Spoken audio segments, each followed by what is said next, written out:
Hello everyone, in this video I would like to show you an interesting game I played in Serbia a few months ago against Ukrainian Grandmaster Yuri Solodovnichenko.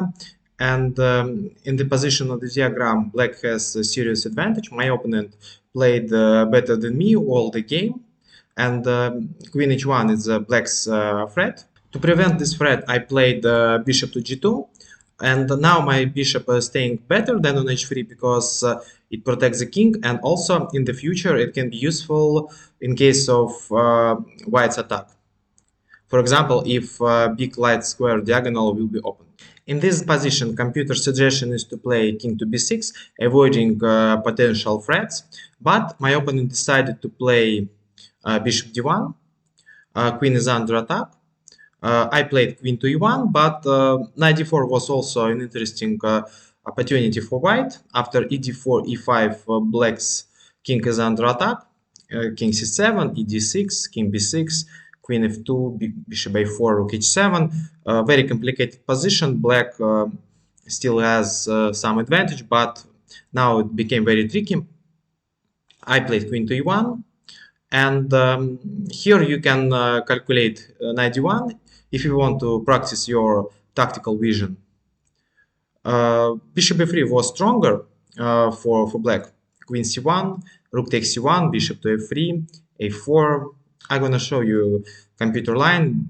There black has serious advantage, and only black is playing for a win, but white has an extra pawn, and it's not completely hopeless for white. So in the game, my opponent played knight to d3, and he calculated a long forced line. Rook takes d3 was played. Once again, knight d4 was a possibility for white.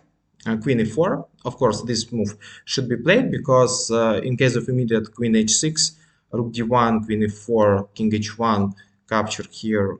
And this position is complicated. Black has also some problems with the king. So his idea was to include the queen e4 check, very important move. I have the only move now. I need to prevent the check playing queen g3, blocking this diagonal, queen to h6. And we got very important position. Objectively, black's position is completely winning, but it's a white move. And to stay in the game, white should start some tricks, try to make an attack on the enemy's king. In practical chess, if you have long-term disadvantage, your task is to play for an attack, for sacrifices, because this is the only way to get some practical chances and to break the wrong character of the game. So I calculated the sacrifice before my opponent played knight d3, of course. I calculated knight d4 sacrifice, and my idea was that after e d4, e5, my bishop would be open, and his king now is also weak. So king b7 was the right computer move. Knight b5, bishop b2, rook d6. Very complicated position. I just show you the engine's line, and it's very, very complicated. Black keeps an advantage, and white has some chances for a draw, but it's of course a better position for black.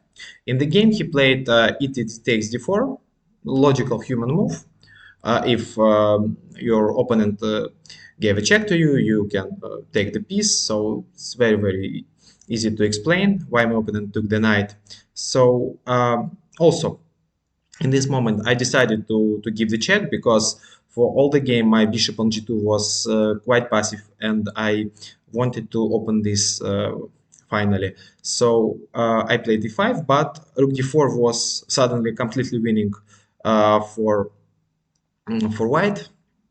Just d5 is coming, and it's impossible to prevent the future attack. I played d5.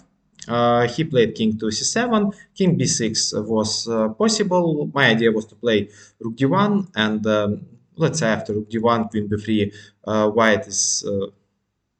white gets some compensation, maybe winning attack. Rook b2, e6.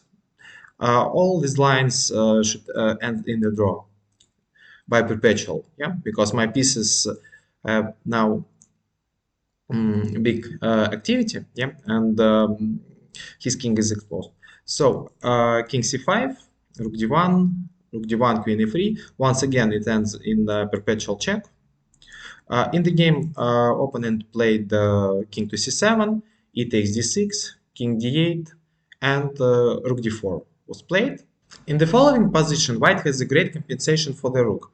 Black's king is in danger, and black has the only saving move. My opponent could not find this. Try to come up with a solution for black and back it up with calculations. Bishop h5 was the right move for black, and after this move, black is in time to make a draw after queen c3, queen c1, queen a5. Suddenly it's not a mate. I can promote another queen, but it's a perpetual check, and it's a draw. In the game, my opponent played bishop to a4, and now this position is hopeless. Queen f3, very strong move. Queen comes to a8, rook to b8, queen d5, good centralizing move. Queen a5 is a threat. Bishop d7 was played. Here I found an interesting trick of the forced mate. I played rook e4, preparing queen e5 and queen c7, and that was a little trap. He played the king c8, and now rook e4, the last move of the game. After rook e8, I can play queen c5 and queen c7. After bishop e8, I can play queen to c5 and then queen to c7. And in this position, my opponent resigned. This game shows how quickly the situation in chess can change, and you need to be very careful even if you have a big advantage. I hope you like this video. Please subscribe to my channel, and see you in next videos.